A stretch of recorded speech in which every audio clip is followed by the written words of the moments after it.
type of AI called the large language model that has recently, become extremely popular with the release of things like ChatGPT. So, my research is usually presented to computer science audiences. So I have to explain things like, what do literary translators actually do? But I think I will kind of highlight some of the things that are very challenging from a machine's perspective. If you think about translating a novel into a different language, certain things are very difficult for machines. So in particular, understanding the style and the voice of the original author and trying to preserve elements of that in the target translation. This is not something that Google Translate is good at in any way. Google Translate really likes to produce the most literal possible translation, which is good for perhaps for news article translation, but is not great for literary translation. Then there's, of course, this tension between, staying faithful to the source text while making the translation enjoyable to readers in the target language. Again, another thing that machines really struggle with. And so if you look at literary translation, you see many different attempts to translate the same work into the same target language. So for example, The Stranger here has many different translations into just English, and all of them differ in certain ways, right? The translator has a certain intent by which they wanted to create their own translation because maybe they felt like the existing ones weren't matching that intent. Maybe the language that was used was too old-fashioned, or they didn't feel like it accurately or ideally conveyed the source author's intent stylistically. And other things that are very challenging from a machine perspective are these kind of techniques that are used by translators, particularly in the literary domain. So a translator might add things to the text to make them maybe more descriptive or understandable in the target language, even though they weren't there in the source text. They might also omit things for the same reason. They might adapt references in the source text to make them more understandable to the target audience. There's also very low level like linguistic behaviors that are used by translators. So they might split one long sentence into two, they might merge two sentences, they might merge paragraphs, they might rearrange content. There's so many things that, if you look at it from a machine perspective, there's no real reason by which the machine can learn to do these things, right? It's all largely based on stylistic preferences, and a machine learns these preferences from a huge amount of text on the internet. So it doesn't really have this kind of very specific intent while translating a certain book. So here's an example of two translations of this book, Kappa, by Akutagawa, originally written in Japanese, translated into English. So the first one on the left was written in 1947, the one on the right, 1971. So this is just the same passage rendered by each of these two translators. And you see that they're extremely different in how the information is conveyed. So if you look at this second light purple highlighted sentence, on the left, you see Korax is only a meaningless interjection like "oh." On the right, you see a far more detailed description of this word Korax, right? It's one of the more, it's yet one more of the interjections that are so common as proper names in Kappa land. It has no meaning and can only be translated by some phrase as "good heavens" or "bless me." So you see that these translators made very different decisions when deciding how to render this source sentence or passage. There's also just like many decisions that are made that kind of demonstrate the intent of the annotators. So here, this book is basically about this, species of creatures called kappas that look kind of strange. And so here you see Kappa land is introduced in the second translation as the location in which these creatures live. This is not at all mentioned in the first translation. Similarly, the language that these creatures speak is referred to as the Kappa language in the first translation, but it's referred to as Kappanese in the second translation. So these are like, intentional decisions that are made by these translators. And if you put this into Google Translate, you don't really have control over what decision is made. It will just give you the most literal possible translation of the source text, which in many cases is not appropriate or desired. So another thing to keep in mind is that for humans, literary translation is very hard, like choosing which of these decisions to make at every sentence or phrase takes a lot of time, especially if you're trying to maintain the original author's style and kind of transform it into this target language. This quote shows that translation is not trivial at all. It can take years, right, to translate just a single work into a different language. For Google Translate, it takes like a couple seconds, right? But you lose all of this nuance between the source and target language and the actual act of translation.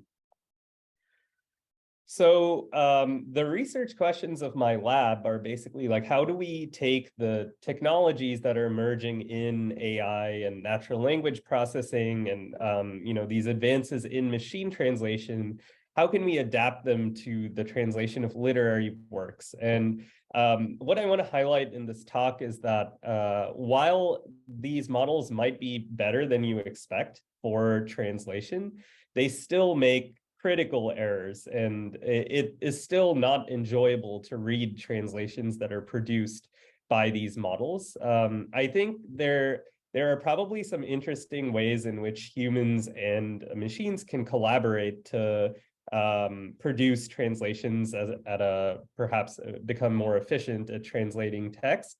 Because in general, there's a huge number of literary works that are published and only a small fraction of them are translated. And even if they are translated, they're only translated into a few different languages, right? And it would be great if these works could be translated into, more diverse languages, lower resource languages, but it's very hard to find qualified human translators. So in general, we would like methods that improve automatic translation and allow the automatic translations to actually be good enough for humans to use to some extent when they're translating.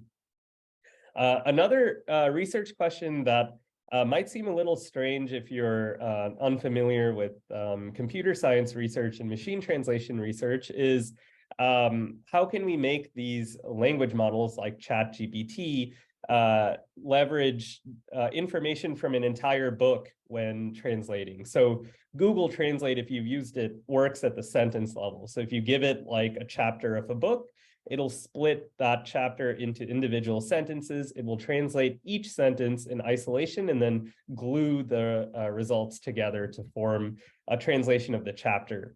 And as you can imagine, this is a terrible way of doing translation, especially into certain languages where a lot of the information is contextual. So, if you have a language that drops pronouns or a language where gender is not specified, you can get severe inconsistencies by using the sentence by sentence translation method. And so one of our goals is really to show that language models in particular can integrate this context into the translation process and reduce the incidence of these kinds of errors. So now I'll just quickly take a step back and discuss what I mean by a large language model. because this is the technology that powers ChatGPT and other even larger models that have been released since then. And these technologies have really kind of revolutionized machine translation, even though they just came out, at least for the public, less than a year ago. So language models broadly are computer programs that predict the word that follows some given input text or prefix. So they are trained to do this task of next word prediction, predict the most plausible word that follows a piece of text. So if I give you a prefix here, so some input text that says students opened there, the language model's real goal is to produce probability distribution over all of the possible words in the vocabulary of the target language. So here I'm showing you obviously an English example. So from all the words here, you can see from A to Z, just as a demonstration, you can see that maybe in the ideal case, the language model would assign a high probability to producing books and laptops and other things that are plausible within this context, and a low probability to something like zoo, which is not something that you would expect. So let's talk about briefly how you create one of these language models, because that's also very relevant when we are assessing their translation capabilities. So initially, one of these models starts off by making totally random predictions about the next word. So if you gave it students open there, it might randomly decide that the word sofa is a very plausible completion with like 87% probability. And of course, this is not what we want. No one would write the sentence students open their sofa, but the language model has no knowledge of English before it is actually trained. So what does this word trained mean? Like ideally, we would adjust the prediction of the language model to match what a human would actually have written as the next word to this prefix. So if we observe in our data, there's a sentence like students opened their books, we can actually give the model some feedback on its prediction. So we can say, for example, you said that sofa was 87% probable, but we observed a human write the word books. So you need to adjust your prediction to lower the probability of sofa and increase the probability of books. And so this is the act of training. Next time you see this input prefix, the probability of books should be increased. So this is a very simple task, the way I've described it, but it is exactly how ChatGPT works. It's just trained to do this prediction of the next word on a huge amount of data. So you can imagine like they've downloaded a big chunk of the internet. They've also incorporated many copyrighted published works, and there are many issues with their decision to do that, but setting those aside, they have also included text from non-English languages. So these include copyrighted books that are written in other languages. They include internet text that is written in other languages, and many other forms of, like Wikipedia, for example, is available in different languages. So English is by far the most represented language in the training data of any of these large language models. For ChatGPT, it's about 90% of the training data. But even though the remaining 10% is divided among many different non-English languages, 10% of like trillions of words on the internet and in copyrighted text is still a huge amount of data. So this model does exhibit very impressive multilingual language understanding and generation capabilities. So why is this the case, right? Like this is such a simple task, predicting the next word. But you can even think about this prefix, right? Students open there. If you read this, you probably have an idea that the next word should be a noun. You might also know that the word students indicates that this is probably in some educational setting. There's a lot of semantic understanding and world knowledge that goes into simply just predicting that books is a likely word in this prefix instead of sofa. So if you scale this to the entire internet, say, the language model learns very powerful correlations between the input and the output that it's supposed to predict. Okay, so there's some technical details here. I think what is critical to understand is that language models don't directly process text. They, like all computer programs, need to get numerical representation of the text. So they encode the prefix students open there into a bunch of numbers. So, as humans, we don't actually know how our representation of these, our representation of language in our brain, how does that look like? But for computers, we know exactly how it looks like. It looks like this, just a list of numbers that are, like real valued numbers, 0.23, 1.3. And as a human, I can't look at this and go, oh, that's obviously students open there. But for a computer, it's actually how it learns from this data. Then they perform a lot of mathematical operations on those numbers. These are referred to as neural network layers.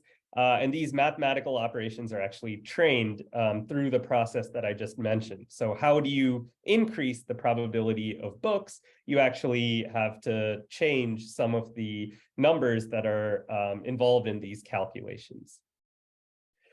So when people say, oh, they have trained a large language model or trained some AI, they basically mean they're adjusting all of the numbers that comprise the model to make better predictions of the next word that a human would actually have written. And so a language model like ChatGPT actually consists of like hundreds of billions of numbers that are involved in getting to this final prediction of what is the probability of books. And we have seen over the last couple of years that just increasing the amount of data that the model is trained on and increasing the size of the model unlocks what people have called emergent abilities. So these are abilities that large language models can perform, but smaller ones cannot. So these include things like explaining a joke or doing some logical inference. So you can see on the right, you have this input. This is still just the same kind of input that we saw students open there. This is a more complicated one. So Shelley is from Virginia. She's visiting that city with the famous market where they throw the fish. Is it likely that she will be near the Pacific Ocean this weekend? So it involves some sort of reasoning to figure out what is the city with the famous market where they throw fish, and then is it near the ocean? And so it can actually do these chains of reasoning to correctly answer this question. And so it turns out that powerful translation ability is also an ability of a large language model that is not present in smaller ones. A final thing to mention is that language models are continuously improving from human feedback. So if you go to ChatGPT and you type in something like, translate this text to Japanese, and you get a translation, it actually asks you for feedback. I mean, you can ignore this, but a lot of people don't. They will thumbs up an acceptable translation and thumbs down an unacceptable translation. And so the model is actually tuned, at different timeframes to prefer the higher upvoted responses and lower the probability of downvoted responses. So your feedback is actually critical to making these models better. And it's a reason why a company like OpenAI collects this feedback, because it makes their models better. So how do we use these language models for translation? It is actually just as straightforward as what I've shown you before. Your prefix to the model consists of an instruction, like translate the following sentence into Japanese, followed by the sentence, say in English, students open their books. And so you can pass this through the language model and it will predict the next word. So it predicts, say, this character, and then this one, and then this one, and then this one, like step by step. So there's nothing fancy going on. It's literally just all prediction of the next word. Okay, so with that bit of background, let's take a look at how we can use these language models for literary translation in particular. And I want to focus a lot on the types of errors that are made by these large language models.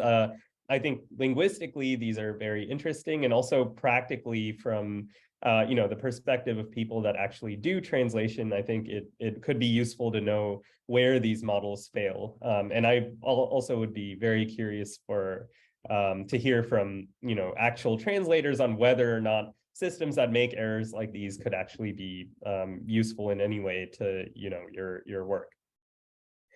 So one big issue with studying these large language models is that, as I emphasized heavily before, they're trained on just a huge amount of data. And so it's very difficult to find things that for sure that they are not already trained on. So if, for example, I gave this input to my large language model, and it was, say, a paragraph from that book, Kappa, I might expect that ChatGPT has already been trained on multiple translations of Kappa to predict the next word. And so if I were to evaluate ChatGPT on the translation of Kappa, it might do a really good job, but that might be because it just memorized the actual translation and is not actually doing any new translation itself. So we picked 18 translations in our recent study that have just been published in the last year or two. So they were published after ChatGPT was trained, essentially. So there's a very low chance that these books are included in the training data set of these models. And you can see that we studied 3 different target languages. So we studied Polish, Japanese, and English. So the translation into each of these 3 languages. And they're all very diverse. So Polish and Japanese are in many ways opposites of each other in terms of what linguistic properties they have, whether or not they encode gender, and things like that. And we also include English just because it's the highest resource language in the training data. So in some ways, the highest quality translations will likely be into English. So for each of these 18 books, we manually extract 20 paragraphs from each book and align them. So we have the source paragraph and the target paragraph that express the same content. And we want to see if a large language model like ChatGPT can produce a translation of the source sentence that, how similar is it to the human written target translation? So here's an example from a Polish to English. This is from the books of Jacob. We have the English human translation over here on the right, which was written in 2022. And we use this as a reference to evaluate the machine translations. So here's a more specific look at the types of the different languages that we've studied here. So we have 8 source languages: Japanese, Chinese, Polish, Czech, Russian, French, German, and English, and then the 3 target languages, as I mentioned. So I'm going to talk about 2 different ways to use a large language model to do translation. And then also we compare to Google Translate. I'm not going to mention Google Translate at all for the rest of this talk because it is significantly worse than using a large language model for the reasons that I mentioned. It does like sentence by sentence translation. It's very literal. And in general, you should never use Google Translate for probably many things. Okay, so we can take a look at our first setup here, which is kind of trying to mimic Google Translate's approach of, if you have a long document, split it into sentences and translate each sentence independently of each other. This is kind of like a control experiment. So we want to see if, by giving the language model more context from the source article, if it can produce better translations than this sentence by sentence translation. So again, remember, in language modeling, we have this prefix that we feed as input into the language model and ask it to predict the next word. So the prefix in this particular case, you can see in the box on this slide, we give it a text that looks like original text in Japanese, colon, and then the Japanese sentence. And then we say translation into Polish, colon, and a translation into Polish. We give it a couple demonstrations of this task. So it is supposed to use this format to translate sentences from Japanese to Polish. And then we give it just an original text in Japanese down here. We give it the text in Japanese. We say translation into Polish, colon. And now the model has to produce the next word and complete this, this translation into Polish.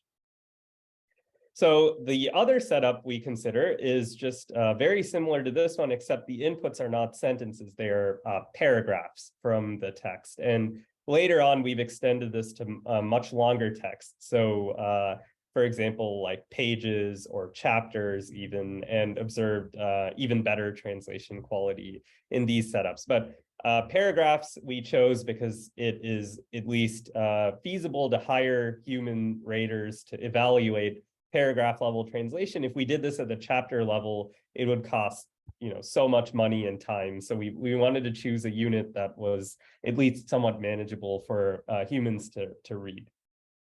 So in the paragraph level translation, very similar to the sentence level, except as I mentioned before, the model is asked to translate an entire paragraph at once instead of splitting it into sentences. So that's it from the how we use a language model. Now for the rest of the talk, I want to focus on how we actually evaluate the quality of the output translations. So we hired 13 different translators, and we hired them on Upwork, which is a freelancing platform that has, you know, tens of thousands of workers who you can hire for contract jobs. So we posted a job for each of the different source and target language pairs that we had.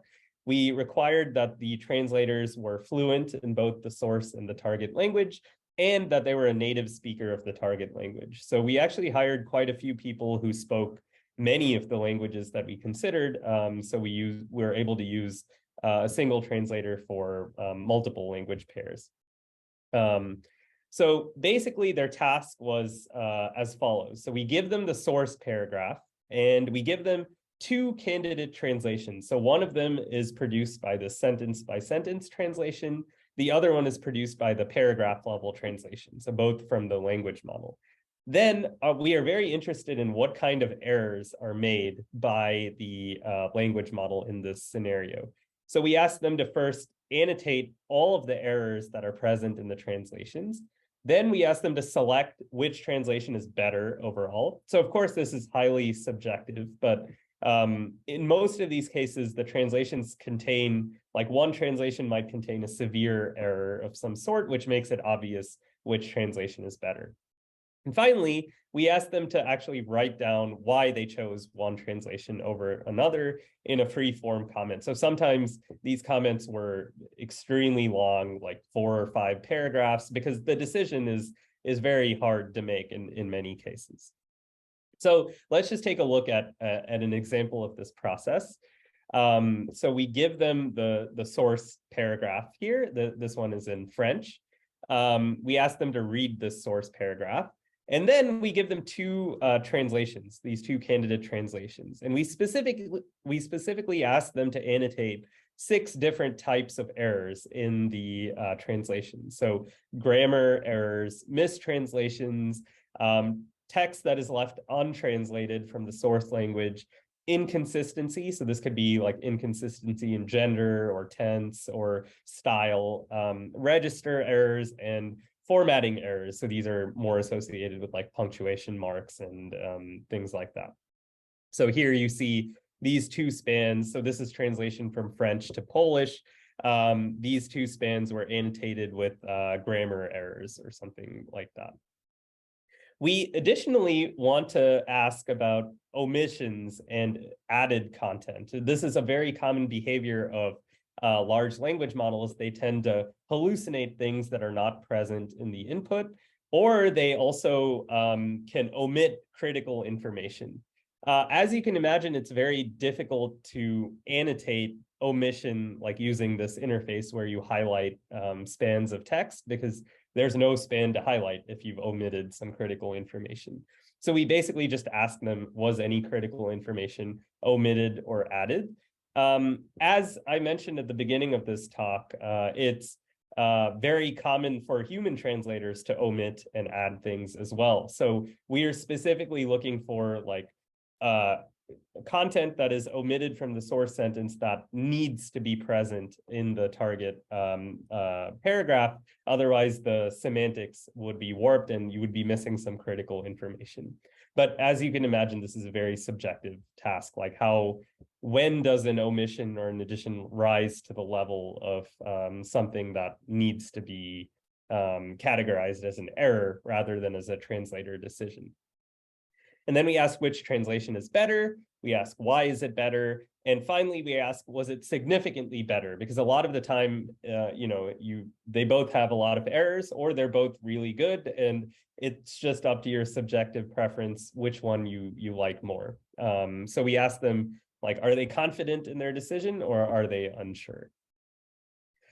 So for all of these 18 language pairs, we can first look at the total number of votes for each of these two systems, paragraph and sentence level. And we find that in all of the language pairs except German to Japanese, we observe that humans significantly prefer the paragraph level translations. And so, again, I just want to emphasize the significance of this result because it might seem obvious for you all that, if you translate a paragraph, it's going to be better than translating each sentence in the paragraph in isolation and then gluing them together. But we have never been able to find a machine translation system that could actually take in an entire paragraph and use that to improve the translation before the advent of technologies like ChatGPT. There's decades of research on this topic, and it took till now before there was a system that could consistently translate longer pieces of text than just sentences. So German to Japanese is a little strange. We looked at the book that we had for this language pair, and it had like super long sentences. So the German source sentences were really long. So one hypothesis could be that each sentence in this book had a lot of context in itself. So we may not have benefited from additional context, but yeah, it's also like a fairly small scale study. So it's unclear if this is just a issue with the book or if it's a more generalizable finding for this language pair in particular. So on this slide, we see the breakdown by confident versus unsure. So you can see that on the left here, human raters were very confident, like almost 65% of the time, that the paragraph level translation was better. On the right, you can see Google Translate is it's not at all competitive with paragraph level translation from ChatGPT. Now, more interestingly, we can drill down into the specific span level errors that are made by these translation systems. So this is the same like 18 languages, but now we're plotting the total number of errors in those 6 categories that were marked by the translators. And we see that in every language pair, the paragraph level system, which is in red, makes fewer errors than the sentence level system. And also, interestingly, the language pair that seems most difficult, at least by total number of errors, to translate is Russian to Japanese. There are, it's hard to compare across language pairs due to differences in like the lengths of and the type of phenomena within each language. But in general, anything involving Japanese is very difficult to translate for machines. So we find that, in general, the paragraph level system is leveraging this added context to make fewer grammatical errors across all 3 target languages. And now I just wanted to show some examples of what kinds of outputs we get. So this is a Japanese to English translation. So on the left, we see the scenario that's discussed, where you have a cashier and a customer, and the customer is ordering a pack of cigarettes. the cashier says, okay, right away. And then they take out a pack of Marlboro menthol lights and scan it at the register. They ask the customer to confirm their age on a touch screen. And then the customer does that by touching the screen. So if you look at the translation down at the bottom right here, this is from the sentence level system. It says, and one pack of cigarettes, number 5, understood. And then this third sentence is particularly of interest. It says, quickly remove the Marlboro light menthol and scan it at the register. So here, this sentence is kind of referring, addressing the reader here in some way, right? It's not actually demonstrating that the subject of this action is the narrator, I. And that's because that subject is not present in the original Japanese source, right? This is contextually, it's understood that the action here is referring to the narrator, but the pronoun I is not present in the source text. And so you really need the full context in order to make this decision of, should I leave it in this this command form, or should I add the subject I to the text? And if you also look at the next sentence, on the bottom, it says, please confirm your age with a touch. So this doesn't really make too much sense for an English reader, right? Because in America, for instance, we don't have to touch a screen in order to confirm our age. This is not a concept that we understand. But it is required in Japan to do this. And so if you look at the paragraph level translation, it adds the text touch the screen for age verification, even though in the source sentence, the literal translation is age confirmation touch, please. So there's no mention of a screen, but the paragraph level model is able to add this additional context into the translation to make it understandable for English readers. Okay, so now let's take a look at some of the errors that are made by the sentence level system and that are actually fixed by the paragraph level system. So here we have a Russian to Polish translation example. And so here on the left, you see the Russian source text. And we're interested in this example in the translation of the word paper. So paper is referred to in the first sentence. It's explicitly mentioned in the first sentence and then referred to by a pronoun in the second sentence. And in Russian, paper is a feminine noun. So it's referred to by this feminine pronoun. The sentence level system translates paper correctly in the first sentence, but then uses the feminine pronoun to refer to it in the second sentence. This is an issue because in Polish, paper is actually a masculine noun. So the second sentence should actually use a masculine pronoun to refer to paper. However, because the sentence level translation has no context, it doesn't even know that the pronoun refers to paper in the first sentence, it can't actually make this decision.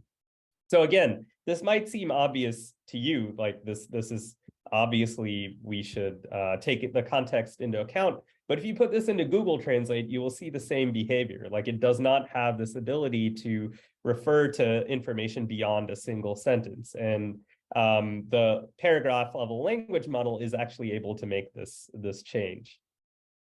There's also interesting errors associated with the subject ellipsis. So this is actually an English to Polish translation. So this kind of ellipsis is kind of rare in English, but if you read this text on the left, when we were done, the lipstick went back into some mother's Fendi handbag. We watched her apply it unaware. So the question is, who is unaware? The we here who did some sort of prank to the lipstick of the mom, or the mom herself? And of course, if you read this, it's the mom who's unaware of whatever had been done to the lipstick. The sentence level translation incorrectly attributes the person who is unaware to the we rather than the correct subject she here, which is made in the paragraph level translation. So another interesting thing is kind of cultural nuances. So if you look at this translation from Japanese to English, The literal translation of this red highlighted sentence here is Furakara works every day. So Furakara is a character. Actually, this is a conversation between the speaker and someone named Furakara. So in Japanese, it's very common for the speaker to refer to the person they're speaking to in the third person. In English, of course, we use second person pronouns like you. I would say, oh, you work hard every day. But in Japanese, that's not the convention. And so if you look at the sentence level translation, it literally translates this to Furakara-san works hard every day without taking any shortcuts, because it doesn't understand that this is part of a larger conversation in which the narrator is actually referring to Furakara. And so the paragraph level translation is able to correct this and change the pronoun, the reference to you, the second person pronoun. There's also interesting issues with consistency. So this is a more subtle issue. This German to Japanese translation, we see the usage of the word schlimm, which is bad, and schlimmer, or worse, right? So these are basically two forms of the same stem word, bad. So the German here translates to forget everything is bad, but worse still is to forget nothing. The sentence level translation does not use bad, but instead it chooses to use tragic, which is, of course, like a kind of superlative of bad. And then you get worse here in the second sentence. While the paragraph level translation is able to maintain the same kind of consistency as in the original source sentence, and use bad in the first sentence and worse in the second sentence in Japanese. We also observe behavior of merging sentences. And again, it's not clear why the language model decides to do this. But here, this is a Chinese to English translation. The sentence level system just says, I open my eyes, you stand at the threshold. I don't know how long you've been standing there. The paragraph level translation decides to merge the first two sentences. I opened my eyes and there you were standing in the doorway. And in some, to many readers, you might prefer the second translation. It might be smoother. Obviously, it depends on the style of the original author and the intent of the translator. But this kind of decision is not possible in the sentence level translation system. So again, like these large language models, their ability to take in more context than just one sentence makes them a lot more flexible in the context of literary translation. This is an example from Chinese to English.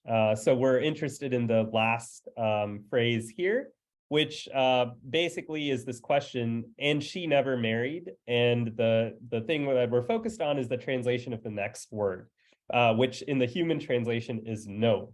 But this no is kind of agreeing with the intent of the question, and she never married. So no means no, she never married. So in some ways, it's an affirmative statement. If you look at the sentence level translation, it does not get this at all. The translation of this word out of context is kind of vague. So it just says which is obviously not a good translation here. It's not at all affirming the statement. The paragraph level translation is able to correctly make this distinction and say, and no, I replied. Okay, so now I have, spent the last few minutes praising the paragraph level translation system, but as you saw in that plot, it still makes a huge number of errors. And I just wanted to highlight some of the comments made by our translators when they, gave us feedback on why they chose a particular translation. So the main flaw that we observed in all language pairs is critical omissions of content that are made by these language models. And oftentimes the paragraph level system is better for the text that it does translate than any other system, but it also can omit like a critical sentence or a critical phrase, which makes it hard to choose which one is better. So our French to Polish translator here was expressing how difficult it was to choose because one translation had more errors, the other one just omitted something that was necessary to include. And I mentioned that Google Translate is a very literal system. Large language models are also literal, just not to the same extent. And so we observed many comments of the following, expressing the following feeling. Both translations translate the words without the feeling. The original author's voice is lost. And so even if a translator preferred the paragraph level system over the sentence level system, neither translation was good. Neither translation actually preserved the voice of the original author in the way that the translator would have liked to see.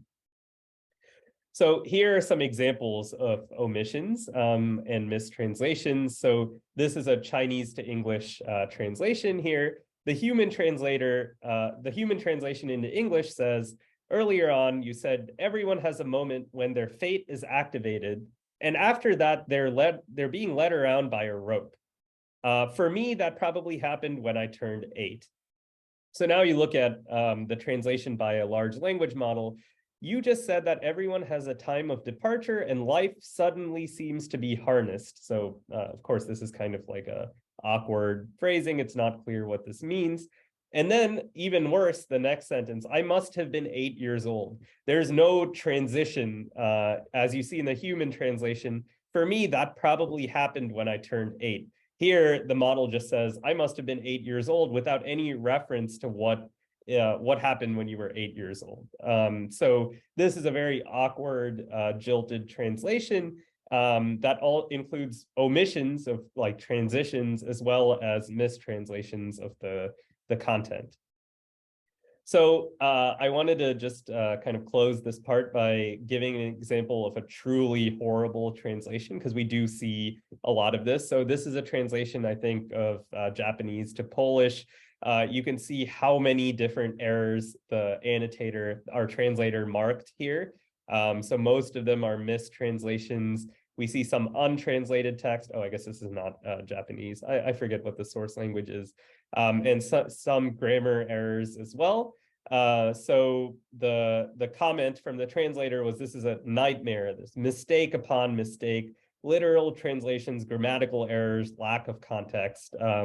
So obviously these machines are not ready to do this kind of translation by themselves, and they probably won't be able to do it at all in the future. Like they really need more guidance from humans.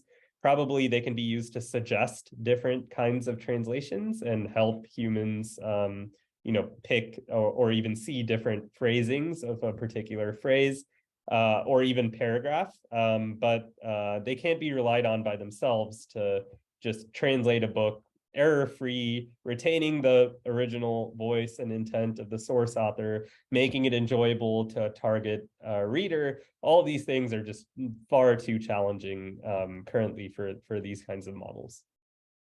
So finally, I want to close by saying that we have been building this platform to host completely machine translated books. So this is a book called Chaka, which was originally written in Sesotho, which is the language spoken by citizens of Lesotho, a southern African country. It's very hard to find translators who are fluent in Sesotho and many other languages. So this is a Sesotho to Polish translation. And we're really interested in collecting feedback from readers of the target language on parts of this text that are incoherent or have grammatical issues and other things like that, maybe stylistic inconsistencies, in order to improve the models further on many different types of, many different languages, not just these higher resource ones that we've been studying in what I discussed so far. So we're hoping this platform will be available in the next month or two, and hosting a huge number of public domain works written in many different source languages and translated to like 20 or 30 different target languages. So most of these directions, there isn't actually a human translation available from that book, from the source language to the target language. So hopefully it'll also help increase cultural exchange between these two languages where there might not have been any translations published before. Okay, so yeah, that's all I had, and I'm happy to take any questions or hear any feedback.